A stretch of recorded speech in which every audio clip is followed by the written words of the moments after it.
Good afternoon, Ma'am Katil. Good afternoon, classmates. We are the first presenter from Group 3. And my name is Justin J. Labanan. and I am Unilab Cuarto. And once again, good afternoon.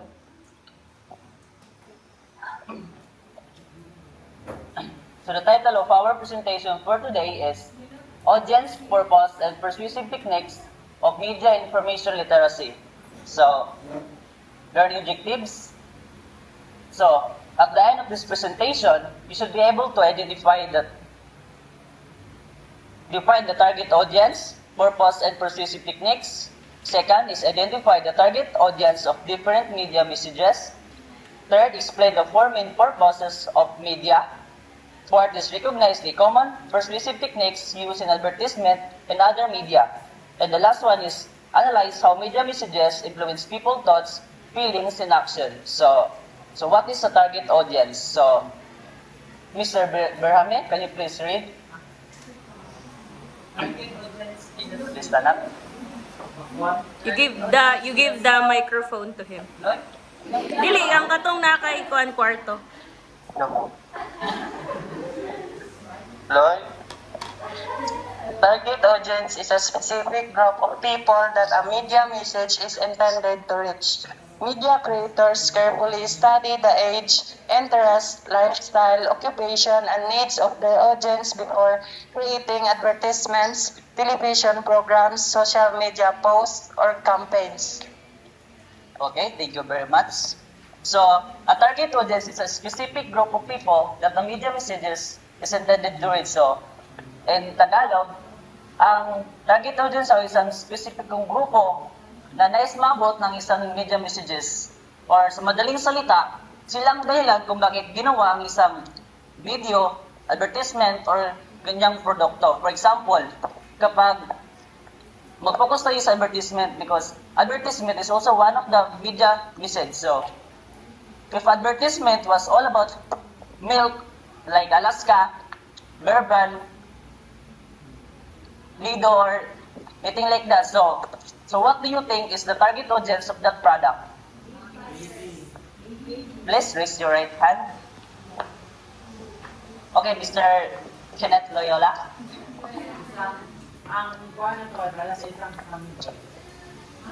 Correct. So, para sa mga bata or sanggol, then they need milk to drink every day to keep their health stay strong. So, media creators carefully study the age, interest, lifestyle, occupation, and needs of their audience before creating advertisement, television programs, social media posts, or campaigns. So, the media creators daw ay pinag-aaralan nila ng mabuti ang kanilang edad, interest, o mga kagustuhan o mga pangangailangan ng kanilang mga audience bago sila gumawa ng isang advertisement o produkto upang maging ito mas epektibo. So, knowing the target audience helps media creators produce messages that are more appealing and effective. So, examples of target audience.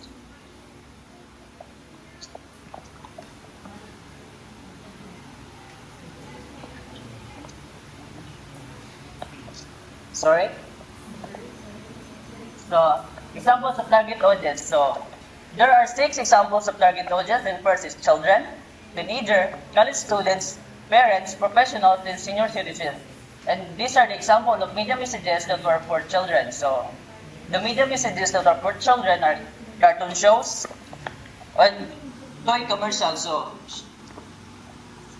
So why do you think that children, cartoon shows or toy commercials were example of media message for children? So why do you think so? Anyone? So bakit ang cartoon shows or toy commercials ay halimbawa sila sa media message na para sa mga kabataan? O bakit sila para sa kabataan? So if none can answer, so I will provide the answer. So cartoon shows and toy commercials were example of media message because toy commercials was one of the interests or mga nasa utak ng mga kabataan, di ba? Kapag bata pa na ba tayo, mga palagi nasa sa utak natin, manood ng mga cartoons, ng mga Paw Patrol, Tom and Jerry, or mga commercial sa TV, kagaya ng mga Hot Wheels, mga ganyan. So next is teenager.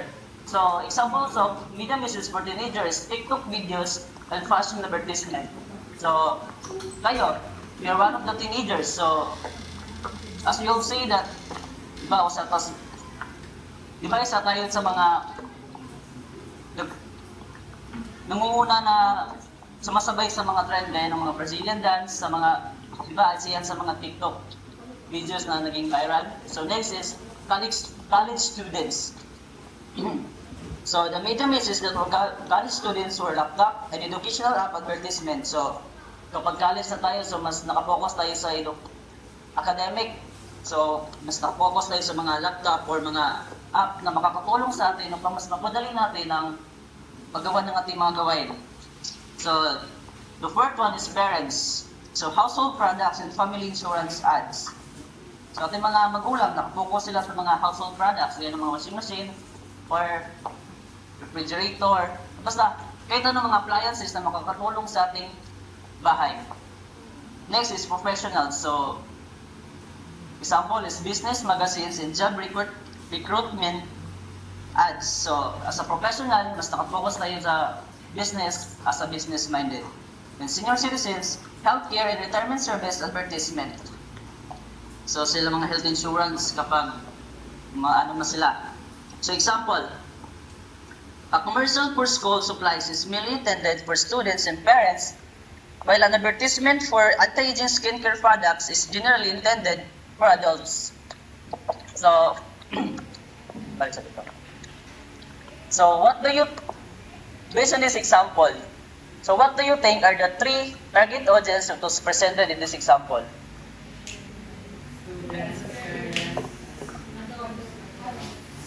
Right, and that was correct. And what do you think are the two media messages that was presented in the example?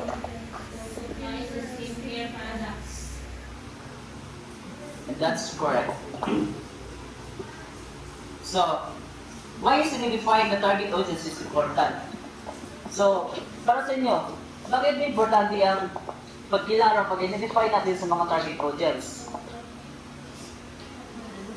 So, knowing the target audience help media creators to choose the right language. So, mahanap niya kung ano ang tamang lingwahe. Pangalawa is use appropriate images and colors. Third is for select suitable music and visuals. And the fourth one, address the needs and interests of the viewers. And the last one is to increase the effectiveness of the message. So, let's proceed. So, what is the purpose of media messages?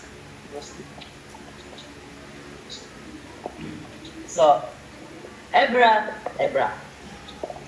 media message is created with a specific purpose. So understanding the purpose helps audiences evaluate why the message was produced. So the four main purposes of media are to inform, to educate, to entertain, and to persuade. So to inform. Media that provides facts, news, or updates. Its purpose is to keep people informed about important events and issues. Examples, television news, weather reports, news updates, public announcements. So, di ba kapag nanonood tayo ng mga balita sa TV Patrol, sa TV, makikita natin sa TV, di ba? Nagiging informed tayo. Meron tayong mga bagong informasyon na malalaman kung tapos na bang impeachment, kung merong ano bang bagong balita. So, that is one of the purpose of media. It helps us inform. Second is to educate. So media that teach knowledge, skills, or values.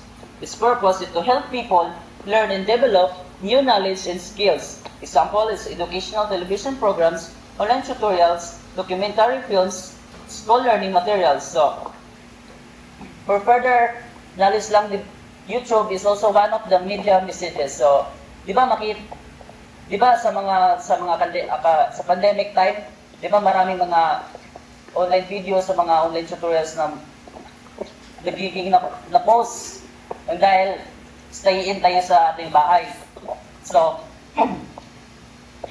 so as it said here that medium, that one of the purpose of media is to help us educate.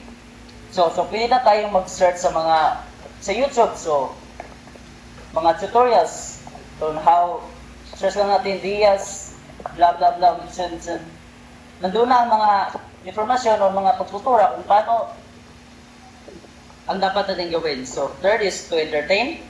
Media provides enjoyment and relaxation. Its purpose is to entertain audience and provide leisure. So, to entertain. So, lahat naman tayo, di ba, may entertain tayo kapag manonood tayo ng mga videos. Tingala na lang to, si Jubel, kalikat katawa. Wala, in-entertain siya, kaya naglatong sa videos that was from TikTok or any social media platforms. The last one is to persuade. Media that encourages audience to think, believe, or do something. Its purpose is to influence people's opinions, attitudes, or actions. Examples: advertisements, political campaigns, public service announcements, charity campaigns. So, sa political campaign, di ba kapag merong kalapit na mga eleksyon, ang mga kandidato, gawa sila mga political campaign na nagbigay sila speech sa ating community, sa ating komunidad, na pinapakita mga kagandahan kapag nanalo sila or wala naman, hindi naman nangyari. Dahil puro lang sila mga salita, wala lang sa gawa. Okay, so for further knowledge lang, media message is any information, idea, or content that was shared through media. So such as television, newspaper, magazines, websites, YouTube, or social media, or any internet platforms. So, any further questions before I proceed? Okay, questions? So if none, I will let Unilab to carry on the presentation.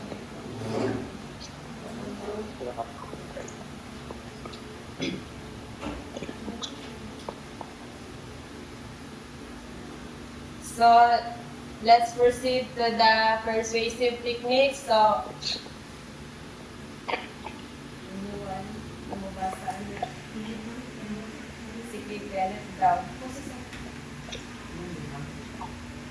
Hello, you're chatting with me. Persuasive technique. Persuasive technique are strategies used by media creators to convince people to believe a message, purchase a product, support an idea, or change their behavior. These techniques are commonly used in advertisement, political campaigns, social media posts, and public awareness campaigns. so in a simple word, persuasive techniques is from the word persuade. It is a way on how you convince your audience to buy a certain product. Example, you kanang nag-promote kag isa ka product. So there is a way nga nakay mga way para mo convince ka to imong mga audience nga palito na nga product kay good na para sa ilaha. So persuasive techniques has 7 common persuasive techniques. So first is emotional appeal. So emotional appeal, this technique appeals to people's emotions such as happiness, love, fear, sadness, hope, or sympathy. So sa emotional appeal, makita ang mga emotion nga na ay happy, na ay love, and then na ay fear, sadness, hope, and empathy din. So, example, advertisement. Kain na!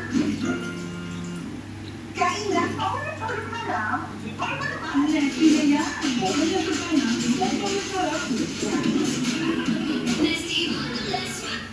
So, from the advertisement, ano sa mga na-observe ninyo?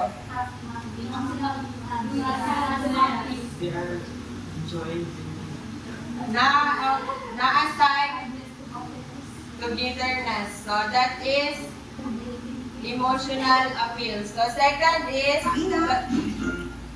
Banwego. So Banwego suggests that many people are already using or supporting something, encourage others to join. So sa Banwego, if others are using that product, i-encourage of kanila nga imuha sab nang gamiton nga product kay gigamit na nila. So for example, sa advertisement,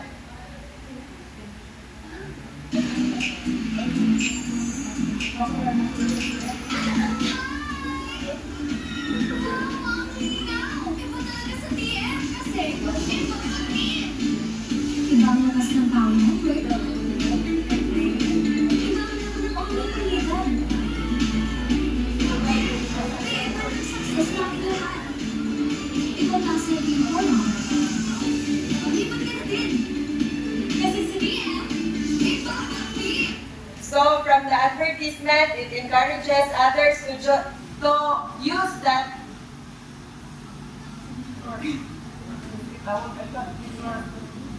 Gana po, apit mo, gamit po po aga. So let's proceed to the celebrity endorsement. So from the word celebrity, so ang product kahit i-endorse sa Osaka, sikat, or anything that's sikat. So a famous person promotes a product or service to increase its popularity and credibility. So kabalo na. Gana, example. Okay lang. Magtimpla ng sumiling sausawan. Sige lang. Kanin lover, kain lang. Ganyan tayo mga Pinoy. Sa Panginasan, welcome lang lang yan. Kuhang-kuha ang timpla at sarap ng kain Pinoy.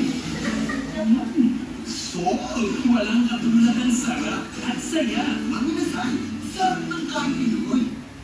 So as you see sa advertisement, isang artista ang nag-promote atong nga branch. So let's proceed sa testimonial. So testimonial feature real users or customers sharing positive experiences with a product or service. Example, I've been using this shampoo for 6 months and my hair has never been healthier. Testimonials help build trust. So sa testimonial, ang isa ka customer is maghatag siya og mga positive feedback about ana nga product, or kung may negative, maghatag ko siya negative. And that is testimonial. So for example, is that advertisement. Pag-hag. Iba na. Huwag-haggard na. Hindi ka kasi ng conditioner. Shampoo lang, kulang. Boost Hair Beauty with new Creasol Vitamin Boost. Creasol is 10 times more vitamins and vitamin water. It conditions inside out for up to 10 times quicker. Only no more hot. Fight the blow dry levels in hair. Get boosted for more every day with new Creasol. Now Creasol.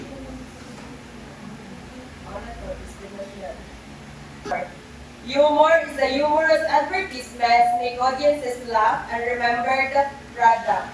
So example, a funny commercial featuring animals talking to each other to promote a snack. Example.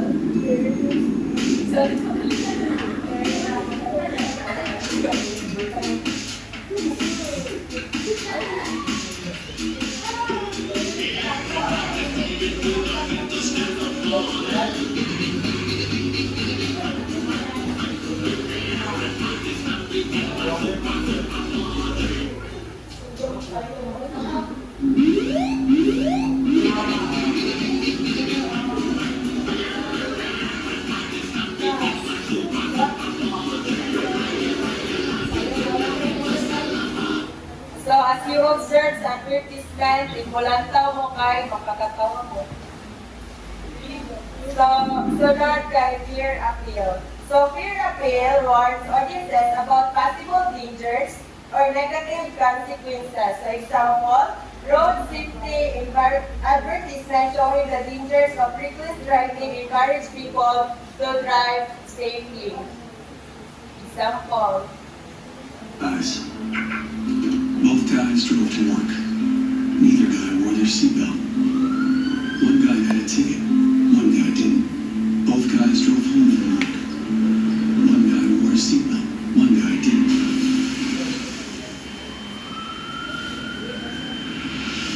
One guy made it home. One guy didn't. So, Ate Loraline, so may na-observe mo ato ang video.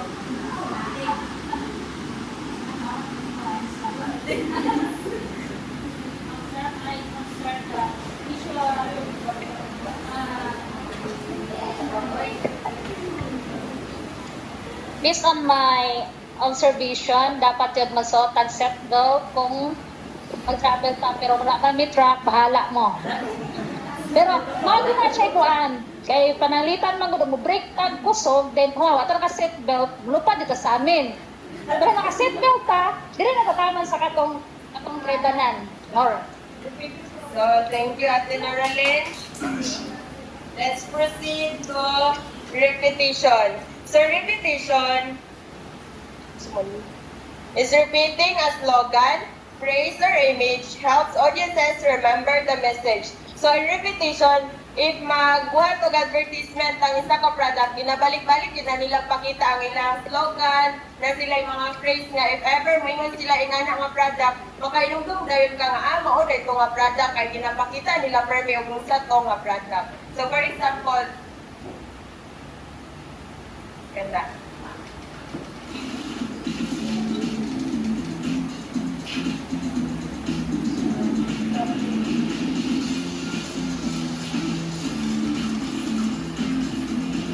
have a break. Have a kid.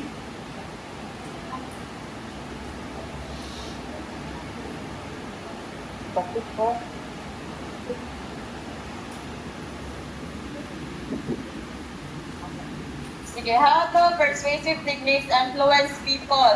So, persuasive techniques influence people, influence buying decisions, beliefs and opinions, emotions, behavior, attitudes, and lifestyle choices.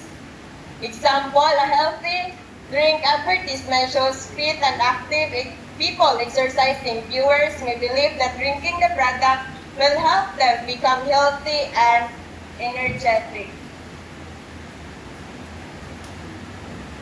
So, being a critical media consumer, not every persuasive message should be accepted immediately. So, ask yourself first, who created this message? And then, what is its purpose? Who benefits from this message? Is there evidence to support the claims? Is the information reliable? Am I being persuaded by facts or emotions?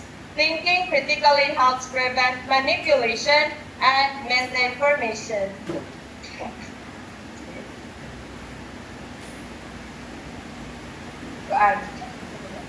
So, mag-present kay isa ka sample advertisement analysis, dayon, kung ano, isiran ko na ang question niya balik. So, lantaw lang sa ko. The food you eat may leave toxins in your body. Cleanse with Wilkins Pure to help eliminate toxins in your body. From the most trusted water brand, as low as IMS. So, number 1, who is the target audience? So, what do you think sa paglantaw ninyo ato? Who is the target audience? Anyone?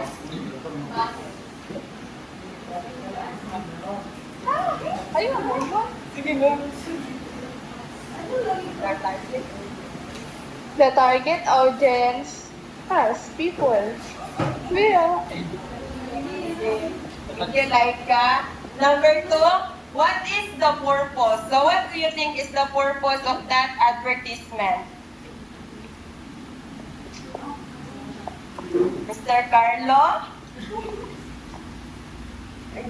As I observed on the video presented, the purpose of the bottled water Wilkins is to cleanse the toxins that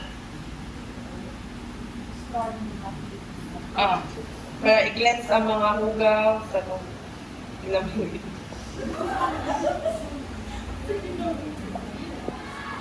Sige. Another purpose of that advertisement is to kanang i-convince sa mga tao nga moinom kay na siya mga positive effects. So which persuasive techniques is used? So katong, di ba? Kuan ang purpose nato kay to persuade the audience. So number 3 kay which persuasive techniques is used? So paminaw ninyo asa atong pito ang gigamit atong katong katong pito. Asa atong emotional appeal, bandwagon, celebrity endorsement, testimonial, humor, fear appeal, repetition. Sa ato.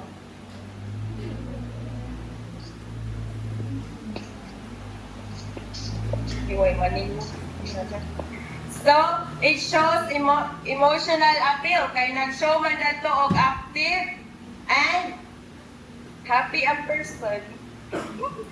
Tapos, repetition. Kay nag-ano siya sa ilahang slogan. Then, testimonial. Nag-testimony siya nga kato nga water kay maka-clear og mga toxins. So, why do you think the advertisement is effective?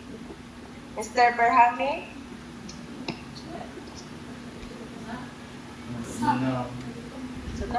Why do you think the advertisement is effective?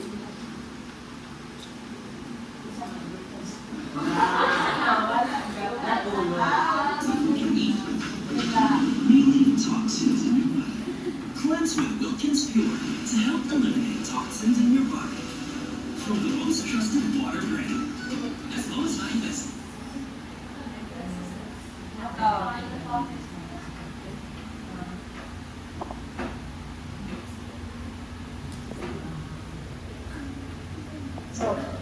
I think the advertisement is effective because they present the Wilkins. They present the Wilkins with captions. So through that way, it will catch the attention of the audiences or to persuade them to buy that certain product.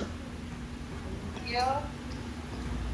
So the advertisement connects drinking water with health, fitness, and an active lifestyle, making the product more attractive to its target audience. So now,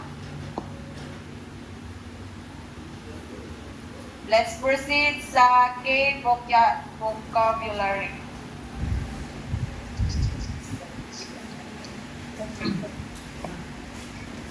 So these are the important terms or words that was in our presentation. So first is target audience. This meaning is it is the specific group of people that the media message is intended to reach. Its purpose is the reason why a media message was created. And next is inform. It provides facts or information. Fourth is to educate, to teach knowledge or skills, entertain, to amuse or provide enjoyment. Persuade is to influence opinions or actions. And persuasive techniques, it is a strategy used to convince audiences. So one of the persuasive techniques, bandwagon, encouraging people to join because others are already doing it. Next is celebrity endorsement, using a famous person to promote a product or idea. Testimonial, a statement from a satisfied customer or user. Emotional appeal, influencing people's feeling to persuade them. Next is fear appeal, using the fear to encourage a desired action. And the last one is repetition, repeating words or images to make a message memorable. So another key takeaways, the target audience is the specific group of people a media message is designed to reach. And then every media has a purpose to inform, educate, entertain, or persuade. So persuasive techniques helps media creators influence people's thoughts, feelings, and action. Common persuasive techniques include emotional appeal, bandwagon, celebrity endorsement, testimonial, humor, fear appeal, and repetition. So media literate individuals analyze messages, carefully before believing, sharing, or acting on them. So, parang yung tanan kay magpa-activity ni. Siya guys. Para tanan. So again, tanan na lang may first naman.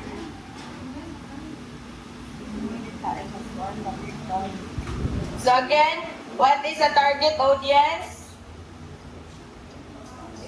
Target audience? Specific group of people that the media message is to which.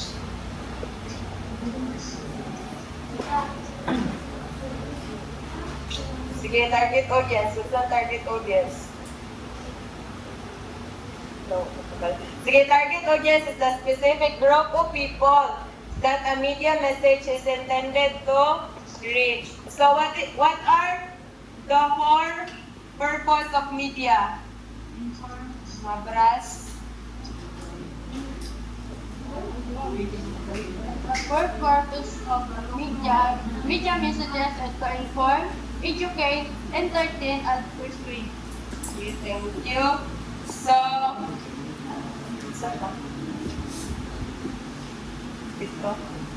So, what is persuasive technique? Anyone? Kaya na si Kenneth, sir. Okay, in my view, a persuasive technique, it is the way of technique that can persuade the audience if persuade the audience to buy that product or to use that product. Kenneth, so again, persuasive technique is a way on how to convince your audience to buy or kuha ka nga product. So, what are the 7 common persuasive techniques?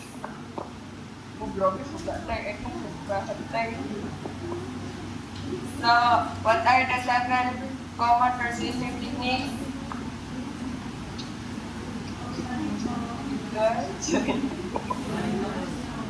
What are the 7 common persuasive techniques?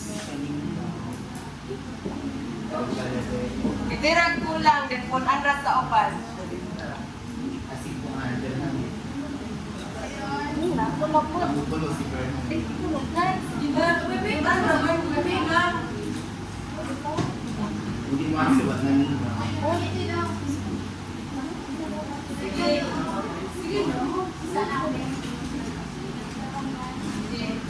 Emotional appeal, bandwagon, celebrity endorsement.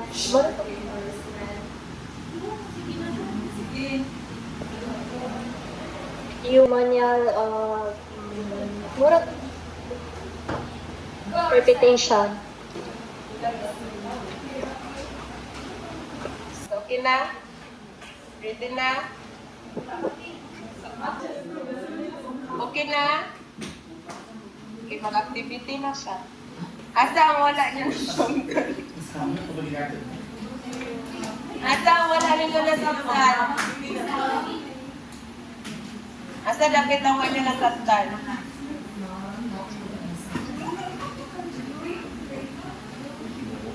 Asa?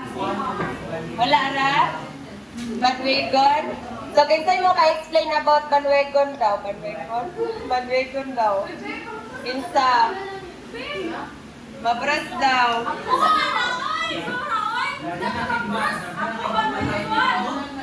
Ang bandwagon dahil kay morning ang bandwagon kay morning siya kuhan sa ato mag-persuade nga mo dyan ta na nga product o mo palitan na nga product kay ang uban gagamit naman yan.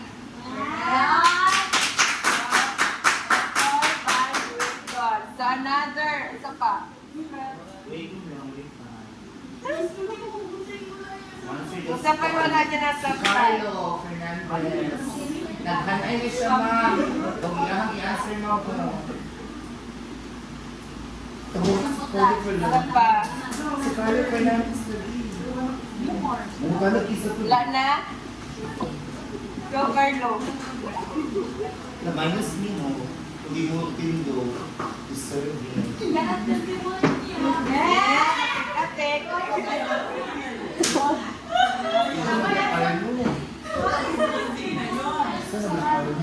Sige, kane. Ikaw, Justin, okay pa? Tanda?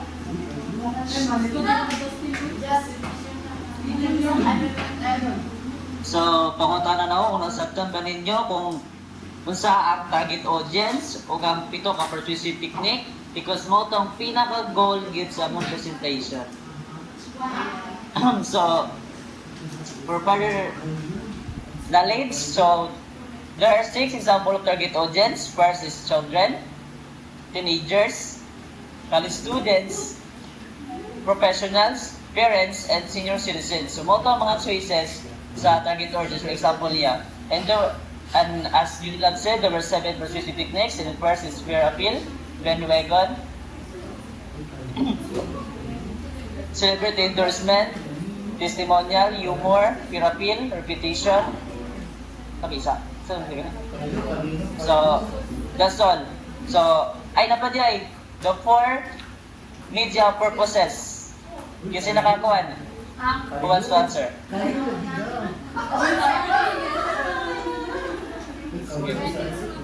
Rima, give 2.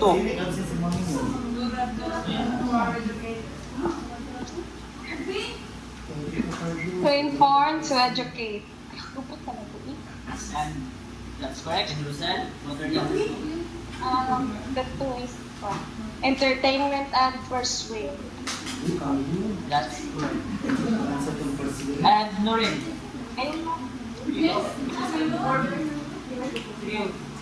Can you give me the definition of this?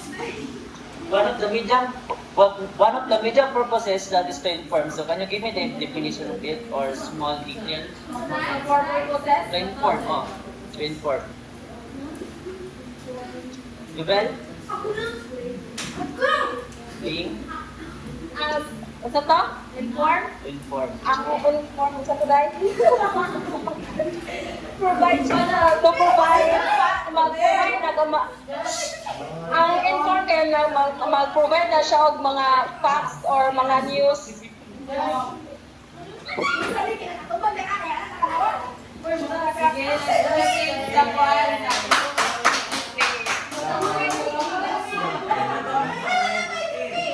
So, 5 groups, magpili ni Kano Glitter. Sa mong gipili si Kenneth, si Berhame, si Ate Noralyn, si Rosel, o si Gwen.